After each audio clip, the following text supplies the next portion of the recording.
paano magpalit ng OLP or madaling salita, overload protection ng window type aircon. Kapag hindi gumagana, ito yung ating compressor motor, meron kang tatlong bagay na i-check. Una, yung kanyang capacitor. Pangalawa, yung kanyang thermostat. Pangatlo, ito yung kanyang OLP. Kapag walang continuity, itong dalawa, 1, 2, ibig sabihin po, sira po ito. Okay, so bali, magpapalit po tayo, nandito yan. Ito yung thermostat. Kapag walang continuity, sira po yan. Kapag yung capacitor nasa loob, sira din. Ito po yung check po ninyo, OLP. Okay, overload protection. Kapag po sobrang init ng ating compressor, ay kusa mag-off po ito. Okay, kumbaga thermostat din to, no? Okay, pero ano to? Overload protection. Krasin na natin. 1 horsepower ito. Ayan, 1 HP. Kung 1 HP ang inyong aircon, kailangan 1 HP rin ang inyong ilalagay. Walasin mo dito yan. Ba, higpit. Ay!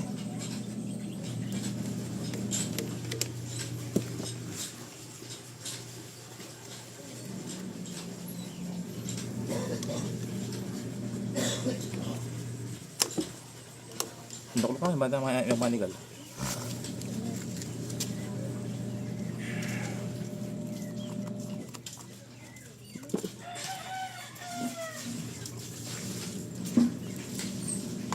Okay, tanggal na.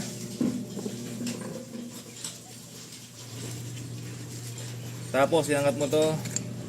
Ayun. So, eto siya, no? Ayan, tapos, aabot ba dito yan? Ayan, no? So, diretso mo na siya. Alisin mo na to, yung buo na yan, yung buong wire. Ayan, no? Tanggal na, mga ka-repairman, no?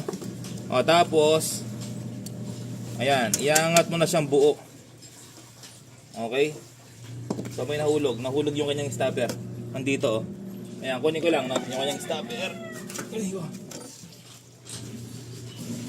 Nahulog. Ito, oh. Ito, kuha ko na. Ayan, oh. Dito yan. Nahulog. Ayan. Tapos, pagtanggal na dito, yung wire nakalagay dyan, alisin mo yung dalawang wire. Oh. O, diba? Tanggal na yung isang wire. O, ngayon, alisin mo tong spring nya. Ito yung sira nya, no? Walang continuity.